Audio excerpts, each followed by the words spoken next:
Hello guys, welcome to this week. So we are here 8th of the 8th, 2022, and it's going to be an absolutely crazy week. We're seeing Bitcoin already have a bit of a rally, and I think that's probably because a lot of the news that's coming out this week. So there's a lot to unpack this week, lots of volatility, and also lots of trading opportunities, which we actually love, don't we, AJ? Yeah, we do. We do love the trading volume.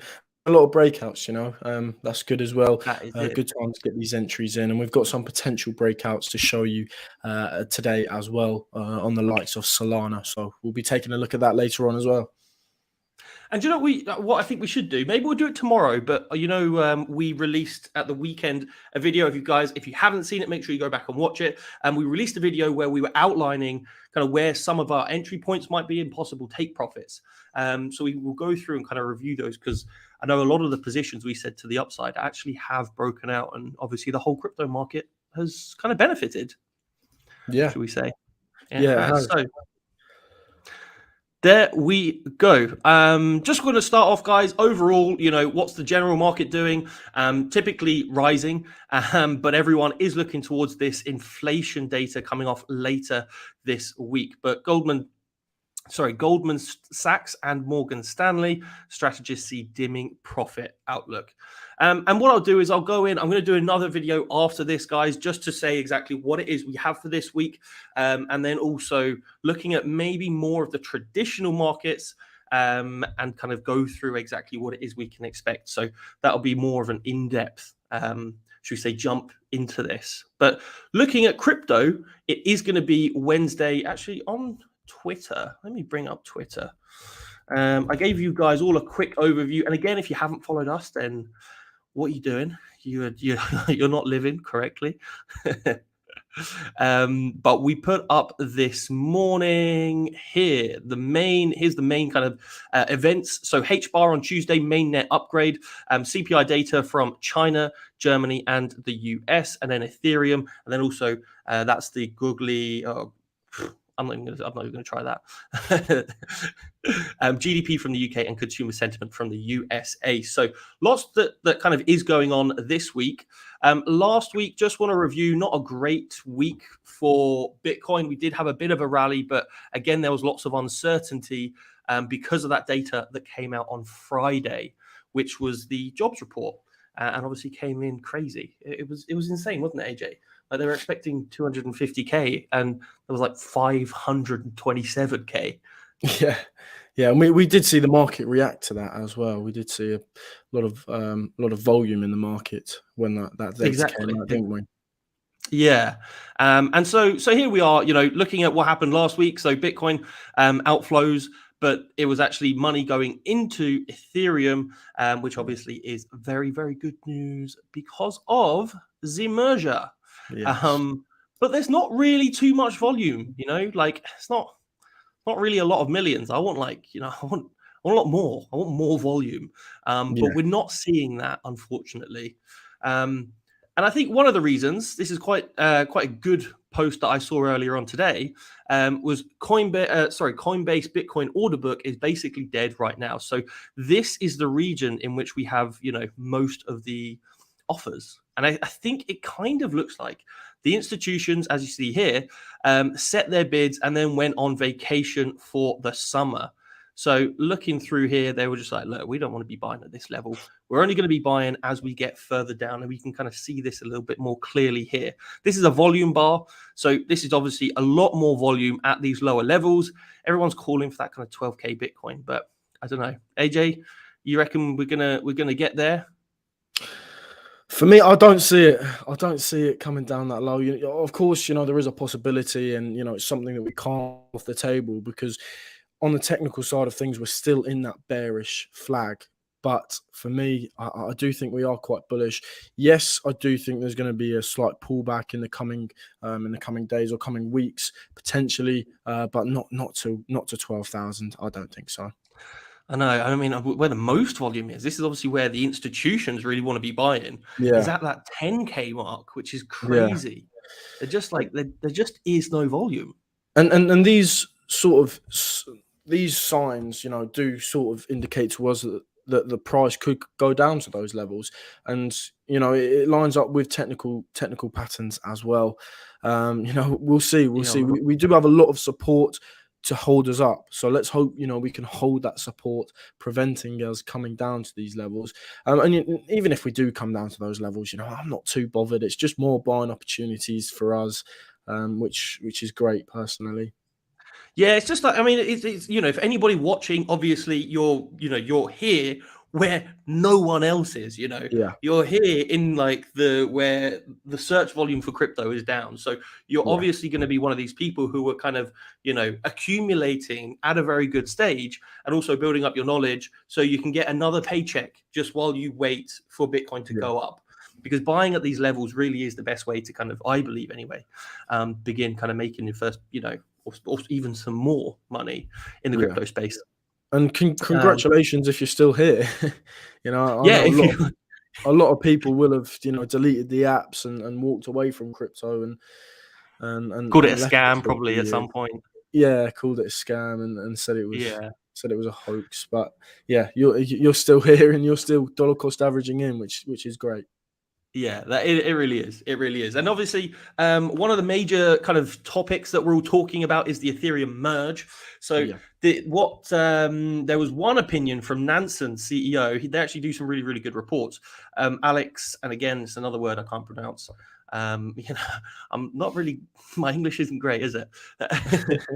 But what he's saying is that the Ethereum merge may lessen usage for other chains. Now, he has got a very, very good point. Now, looking at Solana NFTs, for example, where it was one point where the volume of Solana NFTs overtook that volume of Ethereum NFTs, but that's because of these high transaction fees, etc. So, and also there is a lot of concern around anything that's proof of work based, just because of the energy that is absolutely that's essential to keep it running. But what he went on to say is it'll be interesting to see what extent these other ones can continue to have demand. If a lot of it was driven by that spillover effect, you might have a lot less usage. So he's saying there are some chains, Solana, Polygon, Avalanche, for example, who have their own ecosystem. But if Ethereum starts getting heavily invested in by institutions, where are the developers going to go? And we already know that Ethereum has the biggest developer network. So his stance is that we might see a lot of the other chains kind of just die out, really. Which I don't know. Like, AJ, would you think, like, logically, everyone loves to own their own project, don't they? And start up, and be involved in something like a Solana where it went from like $25 to $200 in a couple months. But if you're a developer, I'd probably, it's like working at Google, isn't it? It is, yeah. I don't think any of the other chains will just sort of disappear. Maybe over the course of a few years, yes. Depending on how the merge plays out. But again, if there's a lot of problems with the merge, if anything sort of goes wrong, then that's where these other chains can step up and sort of fix that. Yeah, no, you're absolutely right. And I do think there will. I mean, there's already been slight delays with the merge anyway. Yeah. And now, so talking about the merge, obviously, well, what's going to happen is Ethereum on most exchanges will stay as Ethereum. But what's being suggested and what's now being listed on certain exchanges is to have a fork, so that you have something called Ethereum proof of work. So you have a fork where there's normal Ethereum, which is proof of stake, once it's happened. And then you're going to have a Ethereum proof of work. And so then you'll be able to have contracts to essentially trade the coins that are going to be created, but not yet created on this proof of work fork of Ethereum. So there's talk about a miner-led Ethereum fork gaining momentum. After this Chinese crypto miner declared on Twitter last week he would fork Ethereum blockchain into what he called ETH proof of work. The fork, he claimed, would allow miners to continue operations after Ethereum's transition to proof of stake, which is planned in the coming months. And so then these guys were like, all right, well, why don't we just let people swap to like an Ethereum proof of work or a proof of stake coin and then they can start trading these, which, you know, I don't know. It's a really really weird like concept to think of. I don't like, we already have Ethereum Classic, don't we? You know, we already have like, I don't know if it would be successful. Like, one of the issues about Ethereum was the fact that it's proof of work. So I don't know how many people are going to be building coins and projects on that, you know? It just seems Why keep it if you're trying to be more eco-friendly? Exactly. Yeah, it is. So anyway, that's going to be everything from me. I want to have a look at Ethereum. Maybe we can have a look at that technically, AJ. Have you got that? Yeah, I was just going to take a quick look at the dominance starting off. Yes. So if I can bring my screen up here, we can see that the dominance is currently sat at 41.3%. You know, I've been talking about this for ages and ages now, and I told you if we were going to see a rejection from this resistance here, we were most likely going to come down and test the support at the bottom of this range here.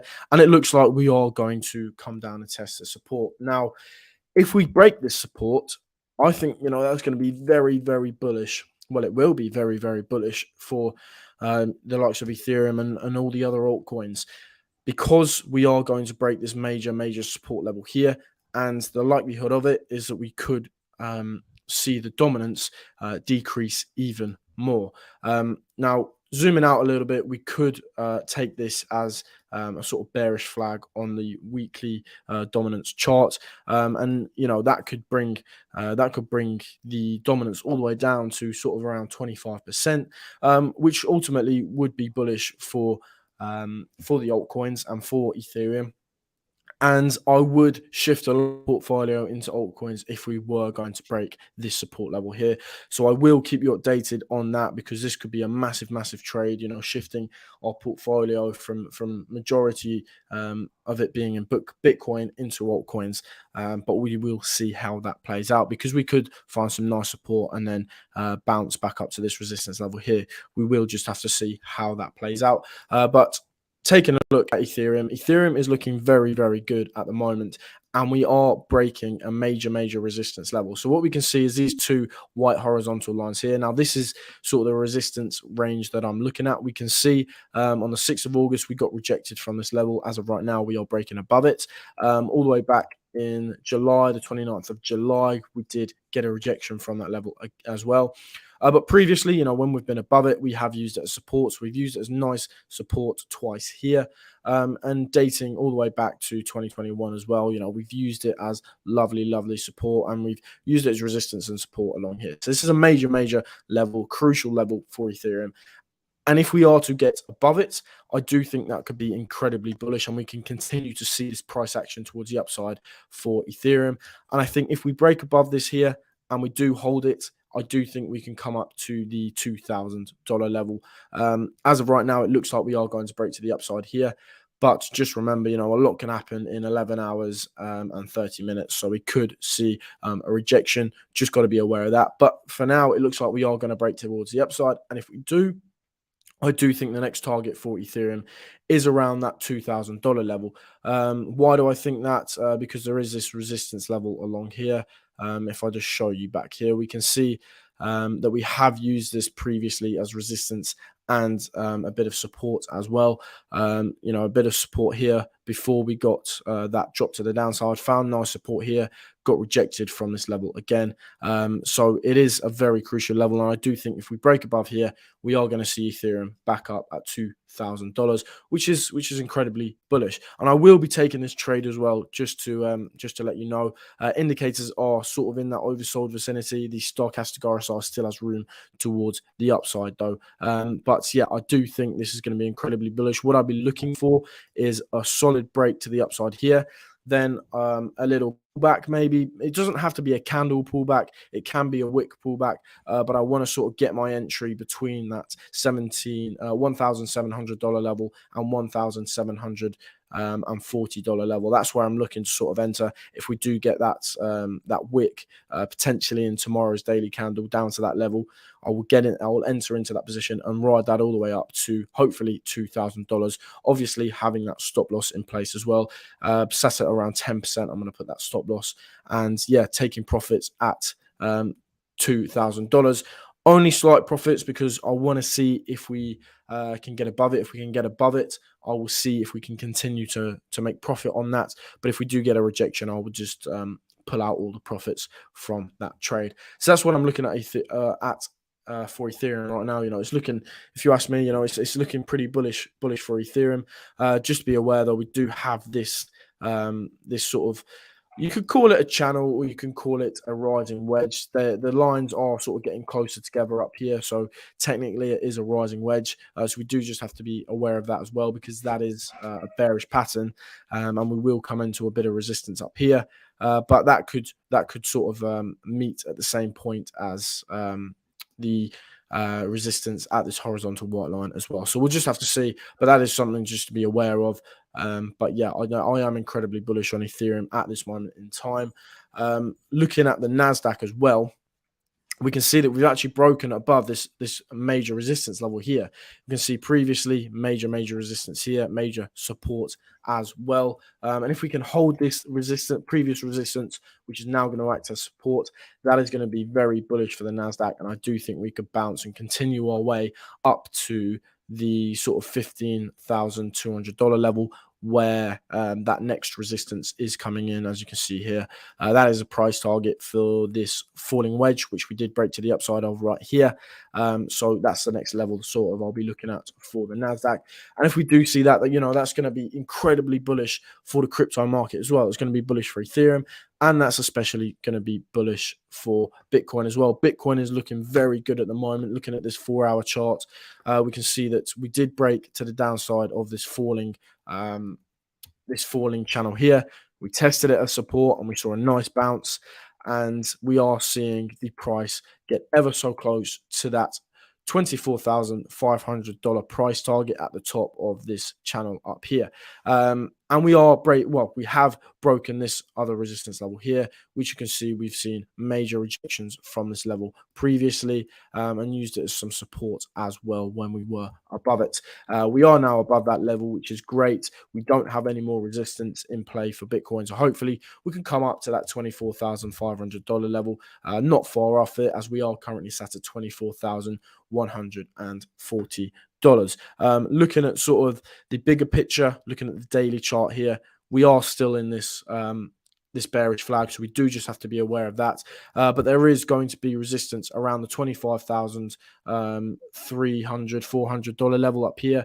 If we can get above this resistance up here and break above it, that is very bullish news for Bitcoin, because then we will invalidate this bearish pattern.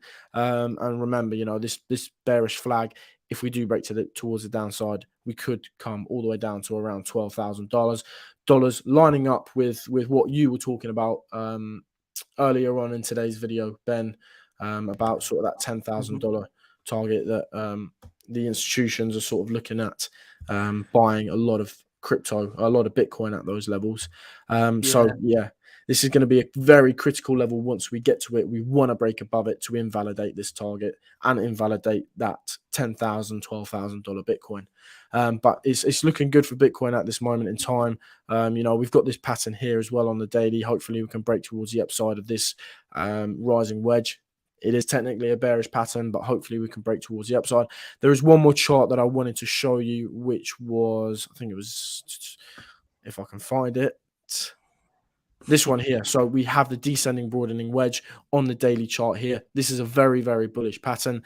Now, we have bounced off a little bit of support because it has been a little bit of resistance previously. Just looking at this sort of level here. If this chart wants to work, it doesn't want to work for some reason, but basically we've broken towards the upside of this descending broadening wedge. We've had a slight pullback, recessing the indicators slightly, and now we are getting this next push towards the upside. So if we can break these resistance levels on these charts here, then I do think we are going to be in that sort of next run up to around $30,000, which is this next resistance up here, and this next major level up here. I've talked about the $28,500 level being a very, very important level, because previously it has been major support. You can see here it was holding us up. That $28,500 level was holding us up nice and strongly here before we did get that break towards the downside. And this chart doesn't date back long enough, but the $28,500 level has been a major support level as well previously. So that's sort of the next level that I am looking at for Bitcoin, if we can break above these resistance levels. But it's looking good for Bitcoin right now and Ethereum. But again, we just got to be aware of this NASDAQ. Hopefully we can hold this support. I do have it as resistance right now, but because we've broken above it, I can change that box to support. So hopefully we can hold this support, get a nice bounce off this support level on the NASDAQ, and we can continue that price action towards the upside on the traditional market, which will then feed into the crypto market. So it's looking good overall, I think, if we can hold this support. Yeah, and I think, like we said, technically we're in a pretty good place. It's then now just a question of what people are going to anticipate for the CPI print coming up. It is kind of expected to be lower than what it was previously, so that's going to be indicating that we're going to have slightly lower levels of inflation, which is kind of bullish, and I think that's why we're seeing this bit of a run up. So it's just a question of how far we can take this.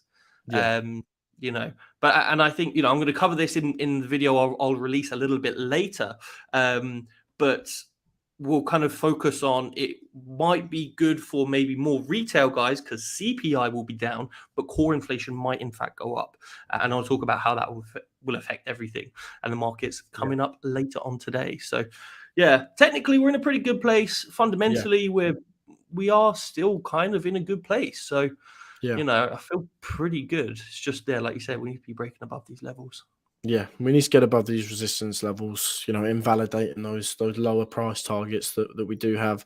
But, a lot of bullish charts out there, so it's looking good. Yeah, there you go. So, all right, guys, thank you for watching. Make sure you hit the like button, subscribe to the channel, and stay safe. Have a good day. Yeah. Make sure you use that protection. Yeah. There you go. See you later, Thank guys. you very much for watching.